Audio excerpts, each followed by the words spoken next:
1951. Mérida. Los hermanos Zambrano fueron hallados. Su relato no coincidía con nada humano. Había un modo en que la gente del lugar hablaba de ese enero, con la voz baja y como si, al nombrarlo, fuera a atraer algo. Decían los Zambrano y miraban al monte, a un cerro donde el matorral guardaba silencios antiguos. Detrás de ese silencio había una historia que ya llevaba heridas de otra época, un suceso de 1929 que había dejado al linaje marcado y a la aldea en una especie de sospecha permanente. No era una leyenda que hubiese nacido de la nada, era un conjunto de papeles, testimonios susurrados en las tabernas y recuerdos que las madres evitaban poner en la boca de sus hijos. En 1929, la familia que llevaba el apellido Zambrano sufrió una tragedia que la comunidad aún recordaba con pudor. Documentos municipales y recortes del periódico local registran un episodio de violencia familiar cuyas causas nunca se explicaron del todo. Fallecimiento múltiple en finca de los Zambrano, leía un encabezado seco de la época. Las crónicas de entonces hablan de una noche en que la casa quedó sin vida y de un nombre que se convirtió en sinónimo de desgracia. El pueblo no lo borró, lo protegió con el aislamiento, con el rumor que sustituye a la memoria cuando la memoria duele. El hombre que sobrevivió a aquella noche, Carlos Zambrano, el patriarca, quedó marcado por la sospecha y la vergüenza. Su hijo mayor, Arturo, creció bajo esa sombra. Para los vecinos, Arturo era un hombre trabajado por el campo, de pocas palabras, siempre pendiente de la tierra y de sus dos hijos pequeños.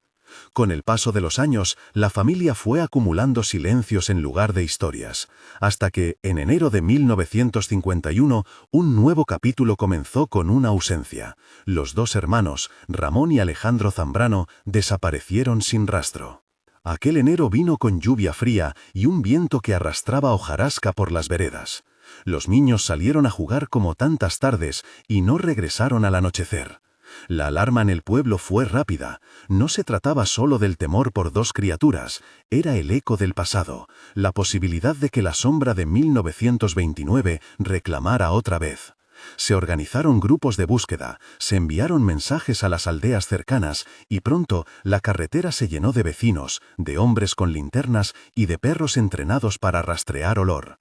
Llegó, desde la ciudad, el jefe de policía local con un cuaderno de notas, con un semblante duro que intentaba no dejar ver la inquietud. Las primeras horas fueron de esperanza y rutina investigadora, revisar establos, llamar a vecinos, consultar caminos. Pero hubo momentos que la policía clasificó en el cuaderno de incidentes inexplicables. Los perros de rastro, que hasta entonces habían llevado la caminata con fervor, se detuvieron a cierta distancia del monte y rehuyeron avanzar. Los buscadores describieron una especie de límite, hasta allí podían seguir el olor y las huellas, más allá, algo parecía cerrar el aire. No era un muro visible. Era una discontinuidad en el tiempo de la búsqueda, un punto donde la tierra ya no devolvía señales. Acta del jefe de policía, 18 del 1/1951. A las 03:20 horas, los perros dejan de marcar rastro en el sector delimitado por las encinas al pie del cerro. Los rastreadores se niegan a continuar sin luz natural. Se registra estado de alarma entre la población, se solicita apoyo a la Guardia Civil de la capital. La nota, breve, terminaba con una línea que hoy suena más a una confesión de impotencia que a un informe. No se observa causa natural para el comportamiento de los animales. Los días siguientes estuvieron llenos de contradicciones. Los periódicos locales, más ansiosos que prudentes, llevaron el caso a sus portadas y reavivaron nombres que muchos preferían olvidar. En las cafeterías se leían teorías, desde la posibilidad de un accidente hasta la hipótesis de la fuga intencionada. Para la familia, la noche se volvía larga y cada reloj marcaba minutos que pesaban como años. La búsqueda pública se volvió un clamor que cubría el valle, pitos, voces, linternas que a medianoche parecían estrellas caídas. 10 días después, los hermanos fueron encontrados en el mismo claro que algunos recordaban por historias viejas y por la estructura de piedra que sobraba allí, como si el campo hubiera decidido sostener un recuerdo pétreo. Un pastor que pasaba por el monte fue quien dio la voz de alarma. Las primeras imágenes que llegaron a la ciudad se difundieron en silencio, dos niños sentados al borde de una pila de piedras mirándose sin la intensidad infantil que suelen tener quienes han dejado de jugar para siempre. La descripción del lugar viene en diferentes versiones y todas coinciden en la sensación de vida detenida. Los pastores decían que bajo la gramilla del claro el musgo no crecía como en el resto del monte. La hierba estaba reseca, como si la tierra hubiera cerrado sus poros.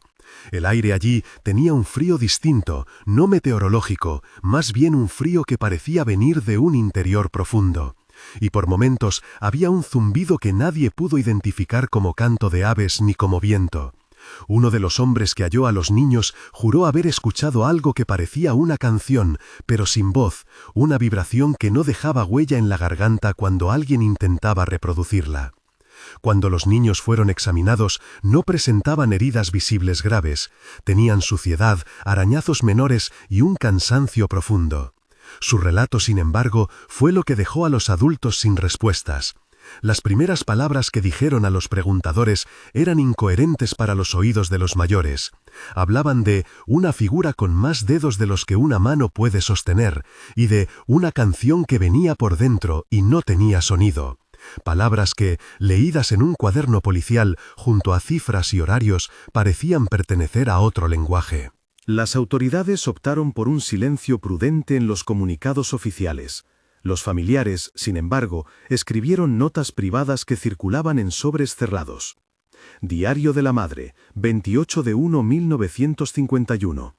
Volvieron, pero no son los mismos. Dijeron que la piedra les habló. Me miraron y pensé que no me reconocían. Me llamaron por el nombre de la abuela, que murió en 1929. ¿Cómo pueden saber los nombres que enterramos? La nota, con una caligrafía temblorosa, fue una de las que se usaron en la investigación privada que algunos vecinos iniciaron por su cuenta. La policía, en un informe público, habló de confusión, de posible shock por exposición y de la necesidad de observación médica. Acta de ingreso en comisaría, 29 de 1951. Se trasladan a los menores al hospital municipal para valoración. No se encuentran signos de violencia doméstica reciente. Se sugiere evaluación por servicio de salud mental en caso de persistencia de conducta alterada. Era un documento que intentaba poner un marco racional sobre un relato que no encajaba en ninguna categoría conocida. La psicóloga que visitó el lugar, en los papeles, referida siempre como la psicóloga por la prudencia en la atribución de nombres, tomó notas en privado que luego fueron selladas y guardadas en un sobre marcado como confidencial. En ellas, la profesional apuntó observaciones que no cuadraban con un caso típico de estrés postraumático. Los niños manifestaban una memoria episódica que no aparecía ligada a eventos concretos que los adultos pudieran verificar. Repetían frases que, según la psicóloga, no correspondían a reconstrucciones del miedo humano, sino a descripciones de sensaciones que parecían más corporales que emocionales. Notas selladas de la psicóloga, 30 de 1951. Los menores muestran relato consistente sobre un espacio que definen como el claro donde la piedra respira. No se observan alucinaciones visuales persistentes en condiciones de examen. Sí, presencia de descripciones somáticas que no se ajustan a patrones clínicos habituales.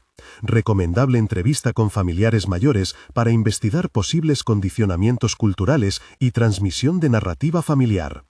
Esas líneas, mesuradas y técnicas, contienen una rendija por la cual el misterio se cuela. La profesional no escribe sobre monstruos, sino sobre una continuidad de sensaciones difíciles de explicar. Entre las voces que comenzaron a acercarse al caso estuvo la de doña Celia, una mujer de avanzada edad, conocida en la comarca por su saber de hierbas y por antiguas prácticas que los lugareños respetaban con distancia. A algunos les bastaba con verla pasar por la plaza con su bolso de cuero para recordar que existían maneras de curar que no pertenecían a la medicina oficial. No se la llamó curandera desde el desprecio, se la nombraba con un reconocimiento reservado, una mezcla de respeto y superstición. Cuando los vecinos supieron del hallazgo, muchos fueron a buscar su opinión. Doña Celia escuchó la historia con la calma de quien ya conocía los nombres del miedo. Caminó hasta la casa de los Zambrano con un saco de telas y un paquete envuelto en paños.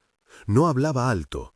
Casi nadie pudo describir qué palabras exactas cruzaron entre ella y la madre en esa primera visita. Lo que quedó documentado fueron sus gestos y ciertos objetos que dejó sobre la mesa. Una bolsa de tela, una ramita de algún árbol, un canto de piedra dentro de una tela gastada.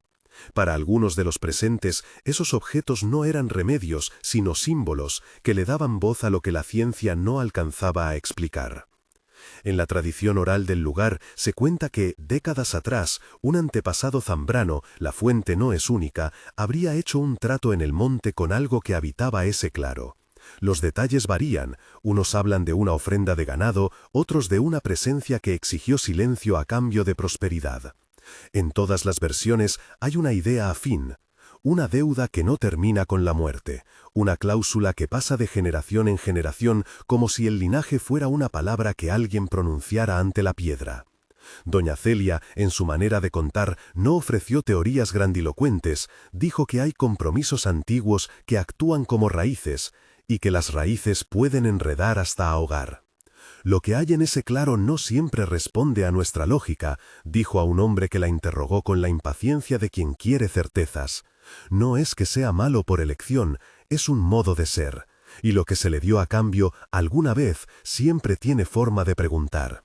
Esa forma de hablar evitaba la imagen del monstruo, prefería plantear una estructura de intercambio con consecuencias prácticas, algo que puede entenderse como deuda y como herencia. Mientras tanto, la reacción social ante el regreso de los niños fue compleja. Algunos vecinos mostraron compasión, otros en cambio, guardaron distancia, sobre todo aquellos que recordaban el escándalo de 1929. Surgieron miradas que sugerían que la calamidad podía repetirse, que la sangre de antes seguía manchando el apellido. Hubo quienes pretendieron normalizar la situación con explicaciones racionales, pérdida de orientación, privación de sueño, hambre, hipótesis que buscaban reafirmar el control dentro del lenguaje conocido. Pero en las conversaciones privadas circulaban las palabras de los chicos y con ellas una inquietud que ninguna explicación lograba contener. Arturo, el padre, vivía en esa especie de agotamiento que se instala en quienes han aprendido a medir sus gestos ante la comunidad. Había sido, dicen, el hijo que quedó tras la desgracia de 1929, y en la vejez del padre Carlos se vio obligado a soportar el peso del apellido. Cuando sus hijos desaparecieron, se le vio caminar por el pueblo con la misma mirada, pero más recta, como si aquella vez supiera ya qué le pedía la tierra. Cuando los chicos volvieron, Arturo se quedó horas sentado junto a la pila de piedras, mirándolos con esa mezcla de alivio y de algo que parecía mayor, una responsabilidad que iba más allá de consolarlos. La prensa publicó entrevistas en las que las voces oficiales minimizaron la singularidad del hallazgo. El boletín municipal se limitó a afirmar que los menores se encuentran en observación y a agradecer la colaboración ciudadana. Pero en los sobres cerrados que circulaban entre vecinos quedó constancia de otras conversaciones. Cartas al alcalde pidiendo protección, notas de sacerdotes que pedían discreción y 2 o 3 hombres que propusieron ir al claro con herramientas para remover la piedra. Esa propuesta fue rechazada de inmediato por miedo a lo que pudiera despertar. Un informante anónimo dejó en el ayuntamiento una carta que decía en pocas líneas: «No es que haya que temer a la piedra, es que la piedra recuerda, y hay recuerdos que no deben abrirse sin razón». El tono de la misiva era menos dramático que solemne. Había, en esa frase, la idea de que algunos territorios del recuerdo funcionan como archivos que no aceptan búsquedas imprudentes. La figura de la piedra fue uno de los grandes puntos de fricción entre la explicación racional y la narrativa popular. Para los geólogos, una formación así podía ser un resto de muro antiguo o un montón de piedras dispuesto para marcar un lindero. Para los mayores, era un lugar que no se tocaba porque siempre hubo historias. Niños que se extraviaban, animales que no cruzaban el claro, sombras que parecían anidar en la luz de la tarde. Esa acumulación de pequeños hechos hizo que la piedra y el claro se convirtieron en una especie de umbral simbólico, un sitio donde la comunidad proyectaba sus temores y sus secretos. Los niños, por su parte, se tornaron centro de un estudio que nadie había pedido de manera tan íntima. Consultas médicas, observaciones familiares, Preguntas que a los ojos de un forastero parecían rutinarias, pero que, para los Zambrano, eran cuchillos que hurgaban en el núcleo de aquello que no podía nombrarse. Uno de los extractos guardados en el archivo municipal recoge una conversación con la psicóloga en la que los chicos repiten frases que mezclan nombres familiares con lugares que no reconocen. La piedra dijo que esperara al otro lado. La canción era para los que olvidan. La repetición de esas frases cortó de golpe cualquier intento de normalidad. En la casa de los Zambrano, la noche se volvió vigilias y murmullos. Algunos vecinos organizaron turnos de guardia, otros huyeron del vecindario. Las autoridades, por su parte, pusieron el caso en manos de varias oficinas: seguridad, asistencia social y control sanitario. Todos trabajaban en paralelo y, sin embargo, entre los registros oficiales y las notas personales se abría una grieta. Fue en esa grieta donde surgieron las voces que hablaban de un trato antiguo, de una deuda que alguien había contraído y que no había sido saldada con oro o promesas, sino con algo silencioso cuya moneda eran los nombres y los lugares. En una carta que circuló entre dos parroquias cercanas se mencionaba a doña Celia con respeto y cautela. «No es bruja», escribió un cura en tono confidencial. «Tiene saberes de antes. Ella nos recuerda que con las cosas antiguas no se negocia mediante papeles». La ironía de la modernidad frente a la persistencia de lo ancestral se hizo evidente. La administración quería documentos, la gente ofrecía relatos y la tierra guardaba su propio ritmo. Hubo un episodio, todavía recordado por algunos testigos, que puso las cosas bajo una luz más complicada. Una noche, varios hombres, cansados de la espera, decidieron acercarse al claro para observar desde la distancia. Trajeron binoculares, linternas y reticencia. Se situaron en un ribazo de donde se veían las piedras sin acercarse. A medianoche, uno de ellos dijo haber escuchado la canción, esa vibración sin voz, que parecía salir del centro del claro y que les dejó un zumbido en los dientes. No intentaron filmar ni registrar sonido. A la mañana siguiente, varios confesaron no poder explicarlo y otros recordaron que, durante el regreso, les pareció que algo pequeño había rozado los talones de sus botas. Ese relato, contado con voz baja, agregó una nota de complicidad entre los incrédulos. Lo que ocurría podía no estar dentro de los límites de la explicación cotidiana. Llegados a este punto de la historia, la investigación se bifurcó. Por un lado, el aparato oficial trató de construir una narrativa que cerrara el caso. Niños encontrados, evaluados, bajo observación y en curso de reintegración a la rutina. Por otro, grupos de vecinos y algunas voces de la comunidad sostuvieron una versión alternativa que incorporaba el viejo pacto y la figura de la piedra. Entre ambos polos quedaron las notas selladas de la psicóloga, las cartas privadas y la presencia discreta de doña Celia, cuya intervención prometía dar a la posible deuda un marco que no fuera únicamente legal o médico. Fue en ese clima de tensión cuando el padre, Arturo, comenzó a mostrar signos de una determinación que dejó a muchos en suspenso. No se trataba de un ímpetu impulsivo, más bien parecía que alguien había encendido en él la necesidad de enfrentar algo que su linaje había callado durante generaciones. Se decía que en sus visitas nocturnas al claro llevaba consigo un objeto viejo, una medalla o una fotografía quemada, las versiones varían, que fue un vestigio de la vieja tragedia de 1929. Nadie quiso interferir. La comunidad, que ya había aprendido que había límites mejor no cruzar, observó desde lejos. Y entonces, cuando la historia empezaba a tomar forma en dos direcciones, la institucional y la oral, surgió otra pieza que complicaría los archivos. Una carta anónima enviada al archivo parroquial donde se mencionaba un nombre que pocos querían pronunciar, y una frase que dejó a quien la recibió con la piel erizada. Hay deudas que se transmiten como herencia, se pagan o se ofrecen. Esa frase circuló en sobres, en usos de conversaciones nocturnas, y reactivó viejas investigaciones que algunos creían cerradas. En la calma aparente que precede a lo que vendrá, los testigos aún recuerdan la noche en que los niños hablaron de la figura con demasiados dedos. No se trató de una descripción zoológica, fue más bien una sensación que uniformaba la mano como algo que excedía la proporción humana. Demasiados dedos para contar, demasiados dedos para sujetar una promesa. Cuando se lo contaron a la madre, ella sintió que el pasado, por un instante, volvía a presentarse ante su puerta, con la misma voz que había exigido silencio décadas atrás. La investigación continuaba, pero en el pueblo ya existía otra clase de certeza, que hay sitios en los mapas humanos que coinciden con otros mapas, más antiguos, donde las reglas cambian. Para algunos, la aparición de los niños solo confirmaba la necesidad de protegerlos y de reinsertarlos. Para otros, era la confirmación de que aquello que se hizo en 1929 no pudo ser borrado por tiempo ni por olvido. En ese punto de la historia, cuando las voces se multiplicaban y los papeles se acumulaban en carpetas, apareció una de las pruebas más inquietantes. Una nota manuscrita sin remitente hallada en la candela, junto a la pila de piedras. La nota tenía una sola frase, escrita con calma. No todas las deudas se pagan con sangre. Algunas se negocian con nombres.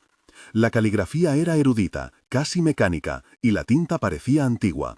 Fue encontrada por un joven que, escapando de la curiosidad, la dejó en manos del cura. Nadie supo decir de dónde procedía ni quién la había colocado allí. El misterio volvió a crecer. Si alguien recordaba la vieja cláusula, ¿por qué la recordaba ahora? ¿Quién reavivaba lo que la comunidad había tratado de enterrar? Mientras el pueblo debatía y las autoridades lidiaban con la dispersión de testimonios, hubo pequeños gestos que testificaron el cambio de clima. Mujeres que cerraban ventanas a la hora en que la canción, decían algunos, parecía tomar fuerza. Padres que enseñaban a sus hijos a no separarse. Ancianos que repetían que algunas piedras no deberían moverse. Delante de todo ello, los Zambrano vivían la extraña experiencia de la normalidad rota. Los niños comiendo, levantándose por la mañana, andando a la escuela y al mismo tiempo trayendo a casa frases que desacomodaban a todos. En la próxima fase de esta historia, los elementos sobre la mesa, papeles oficiales, notas privadas, la intervención de doña Celia, la nota encontrada junto a la piedra y la determinación de Arturo, se orientarían hacia una decisión que ninguna de las partes podía predecir con claridad. Pero en ese momento, lo que permanecía inmutable era la sensación de que el claro, la piedra y la canción seguían allí, a la espera. El claro, la piedra y la canción seguían allí, a la espera. Algunos moradores decían que lo importante no era ver aquello que ocupaba el centro del lugar, sino reconocer que algo, sea memoria, pacto o costumbre, seguía vigilante en la roca. Fue en ese ambiente de expectación que Arturo empezó a moverse con una intención que nadie supo explicar del todo. No era furia, ni tampoco desesperación pura. Parecía un empeño contenido, como el de quien quiere saldar una cuenta vieja antes de que el nombre que carga lo consuma por completo. Si esta historia te atrapa, suscríbete y quédate hasta el final. Hay voces que conviene escuchar en toda su medida. Arturo buscó a doña Celia una noche de viento helado. La encontró en la casa que le servía de consultorio improvisado, una estancia repleta de frascos de vidrio, paños bordados y papeles doblados. La anciana lo miró sin sorpresa. No hizo preguntas de cortesía. Dejó la taza sobre la mesa y sacó de un cajón una bolsita pequeña de tela negra. No parecía un talismán espectacular, un saquito cosido a mano, con dentro algo que tintineaba muy débil cuando lo sostuvo contra la palma. También le entregó un pedazo de tela oliendo a ceniza y a romero, y una pequeña medalla con la imagen de un santo algo desgastada. No explicó rituales, no pronunció fórmulas.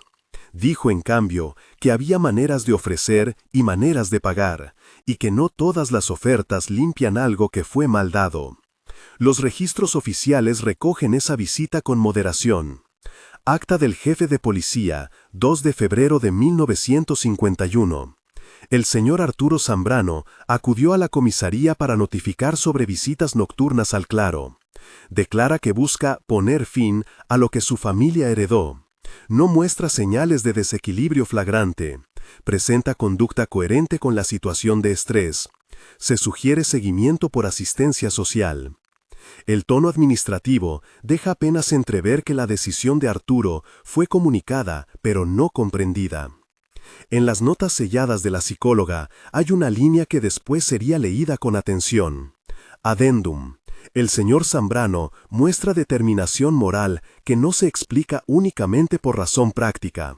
Hay elementos rituales en su discurso, objetos familiares, alusiones a nombres, que requieren examen etnográfico y no solo clínico. Esa recomendación, guardada en un sobre confidencial, abrió la puerta a una lectura que mezclaba lo social con lo simbólico. Si había habido un pacto, quizá no bastaba con desenmarañar trauma y memoria, hacía falta lenguaje y gesto que respondieran a la lógica del intercambio. Arturo no convocó a la multitud, no reclamó heroísmos ni arengas. Sus pasos fueron siempre al revés de la curiosidad del pueblo. Caminaba de noche, escoltado por la sombra de su determinación, con la bolsita de doña Celia en el bolsillo, la medalla colgando del cuello y un objeto envuelto en tela entre las manos que algunos juraron ver y otros negaron haberlo observado. Dicen que la tela era la misma en la que se guardaban fotografías antiguas. Otros aseguran que el envoltorio contenía un viejo recorte del periódico de 1929. Lo cierto es que ese paquete fue, para Arturo, la representación física de la deuda antigua. La noche en que decidió entrar al claro, la luna no estaba. El pueblo habló después de cómo los pasos de Arturo al principio parecían llevarle a un reencuentro con su edad. A medida que se acercaba a la piedra, su andar se volvió más contenido, como si midiera cada latido. No fue un asalto, fue una caminata que apuntaba a un diálogo. Algunos hombres se apostaron escondidos en las laderas, otros se retiraron. Nadie se acercó lo suficiente para interrumpir lo que ocurrió entre Arturo y el centro del sitio. Las descripciones de lo sucedido intentan mantenerse en el borde de la posibilidad sin caer en la gráfica. Los testigos que observaron desde la distancia recuerdan que la luz parece trastornarse alrededor de la piedra. No un resplandor, sino un oscurecimiento que hace que los objetos pierdan contorno. Allí mismo, según uno de los hombres que estuvo a distancia prudente, se escuchó una vibración como un rasgueo que no se podía sostener en la garganta. Arturo, se dice, dejó sobre la roca el paquete envuelto, retiró la medalla y pronunció en voz baja nombres de quienes ya no estaban. Las palabras exactas no llegaron con claridad a los oídos. Aquello que trascendió fueron los gestos.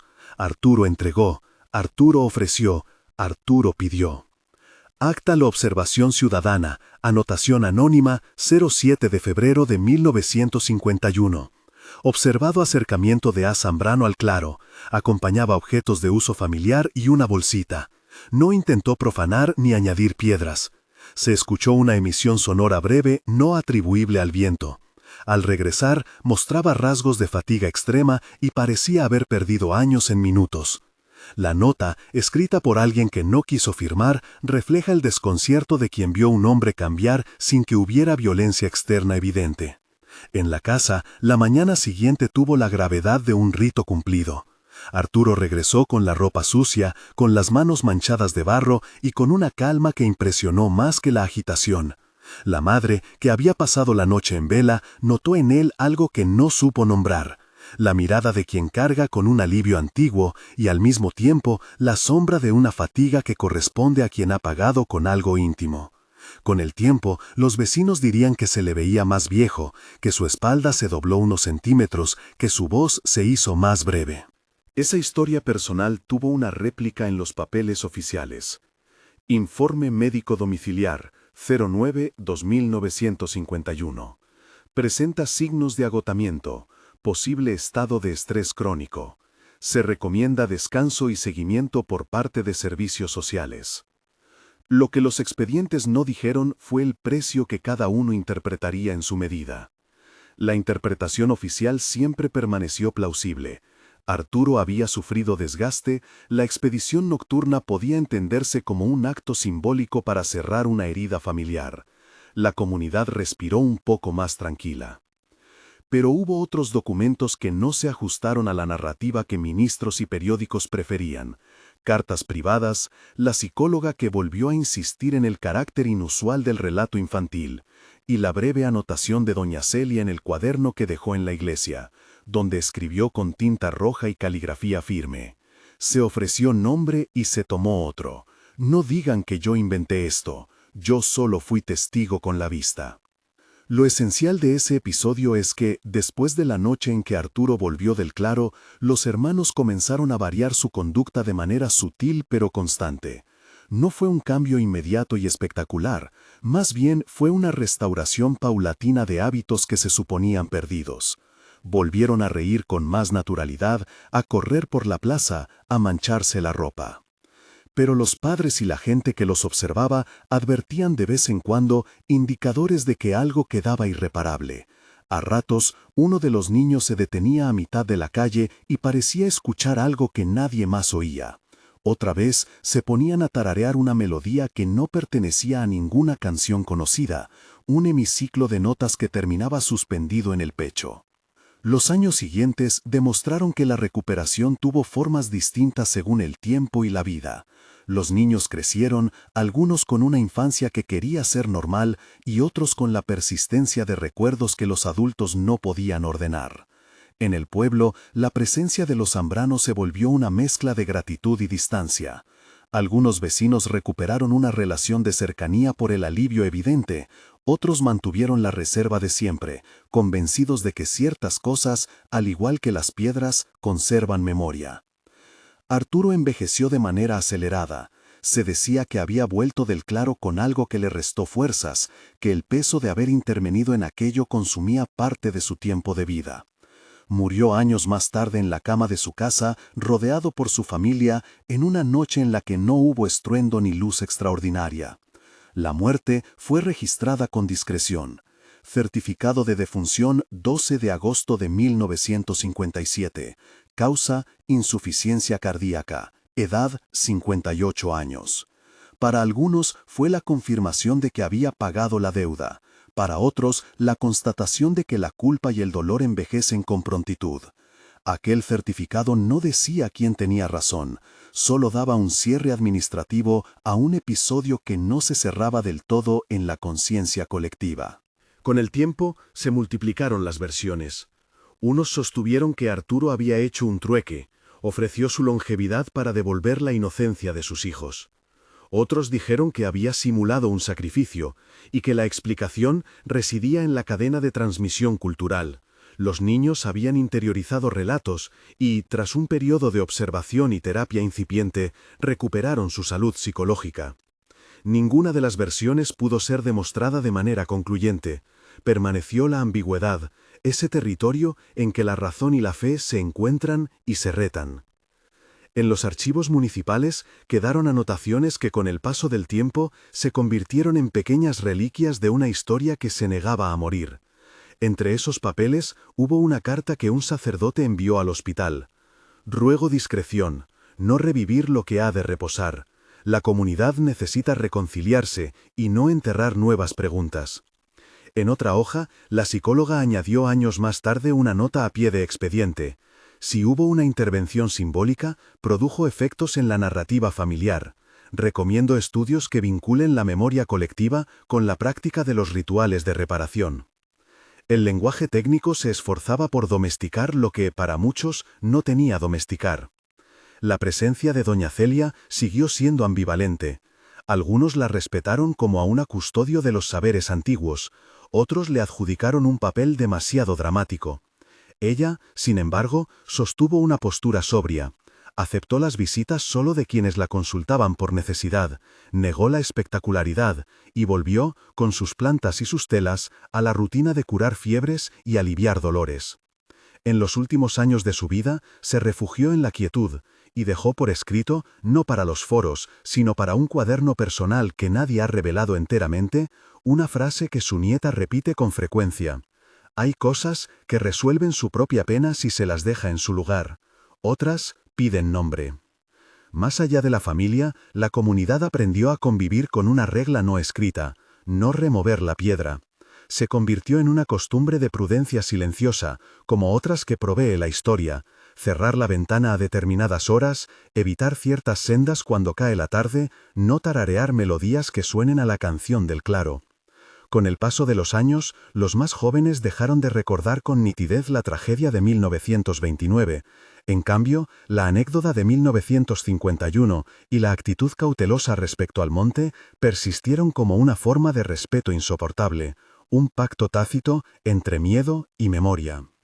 Los archivos locales se convirtieron en un punto de interés para historiadores aficionados y periodistas curiosos. Pedidos de consulta llegaron de la ciudad y algunos investigadores pasaron semanas revisando recortes, actas y cartas. Muchos se marcharon con la misma sensación que encontraba cualquiera que escudriñara esa documentación: incisos clínicos, observaciones policiales y memorias privadas que no alcanzaban a un consenso. Algunos publicaron artículos que defendían la hipótesis del contagio cultural. Otros subrayaron que había un repertorio de fenómenos que no lograban encajar en los esquemas habituales. La discusión permaneció abierta y la fascinación intacta. En la familia, la vida siguió con su pulso desigual. Uno de los hermanos estudió fuera, se casó y dejó la localidad. El otro trabajó la tierra y mantuvo la casa familiar. Ambos en ocasiones hablaban a la canción como de un recuerdo difuso que no siempre era fácil de transmitir. Sus hijos crecieron con la advertencia de no profanar el monte y con la lección de que la memoria familiar puede pesar tanto como la herencia material. La historia de los Zambrano se convirtió en una narrativa que la comunidad usaba a veces como advertencia, a veces como consuelo. La advertencia de respetar los límites y el consuelo de que, si alguien se atrevía a saldar cuentas, quizá la carga pudiera modificarse. Con los años, la piedra jamás dejó de ser objeto de historias. Hubo quienes intentaron a distancia fotografiarla, quien la describió como un montón de rocas desgastadas por el tiempo, quien la consideró un simple mojón de lindero. Lo que sí coincidió la mayoría es en el silencio que la esquina del claro exigía. Era un lugar que respondía peor a la curiosidad ruidosa que a la visita respetuosa. Ninguna evidencia contundente salió para dar por terminada la polémica. Los que creían que algo sobrenatural había intervenido siguieron narrando la canción. Los que preferían explicaciones racionales mantuvieron sus reservas. En las noches de luna nueva, algunos vecinos aseguran aún oír, desde la distancia, una vibración tenue que parece flotar sobre el monte. No es una voz, ni es un canto claramente articulado, más bien parece una memoria que se rehúsa a desaparecer. Cuando alguien menciona el nombre de la familia en esas horas, suele hacerse en voz baja. La frase que cerró aquella primera nota anónima en el ayuntamiento, "La piedra recuerda", no dejó de circular como una máxima local. Un recordatorio de que ciertos lugares guardan archivos que no siempre se acceden mediante la curiosidad. El relato de 1951, con sus papeles sellados, sus notas confidenciales y sus testimonios susurrados, se convirtió con los años en una leyenda que el pueblo trató con respeto. Las generaciones siguientes aprendieron a diferenciar entre investigar y profanar, entre contar y alimentar el rumor. Se dijo, muchas veces, que lo mejor era dejar que las viejas cuentas se resolvieran con el tiempo. Otros, sin embargo, seguirán sintiendo la pulsión de preguntar, de hurgar, de comprobar. Hay una advertencia que conviene repetir aquí, precisamente por lo que este relato sugiere. No es prudente ni respetuoso ir hasta el monte con la intención de buscar pruebas o recrear ritos. No conviene invadir sitios que son memoria de familias, y además, algunas prácticas, incluso la curiosidad, pueden abrir más preguntas que respuestas y poner en riesgo espacios que merecen preservación. Que la historia sea motivo de reflexión, pero no de profanación. Cierra la historia la idea de que las deudas familiares no siempre se pagan en términos económicos, a veces se transfieren en historias, en silencio y en nombres. Hay quienes creen que Arturo pagó con su tiempo y que por ello sus hijos pudieron recuperar parte de lo perdido. Otros sostienen que la intervención fue simbólica y que la comunidad, al cambiar su trato hacia la familia, permitió una sanación social. Ambos enfoques coexisten sin eliminar al otro. Eso, quizá, es la lección más honesta que deja el caso. El misterio no cede siempre a la certeza, y la verdad de lo ocurrido puede ser polisémica. La canción del claro sigue siendo un rumor que se cuela en las noches sin luna. A veces alguien la confunde con el viento, otras con el rumor de animales, pero quien creció allí y escuchó las historias de su padre y de su madre sabe que hay sonidos que la memoria no olvida.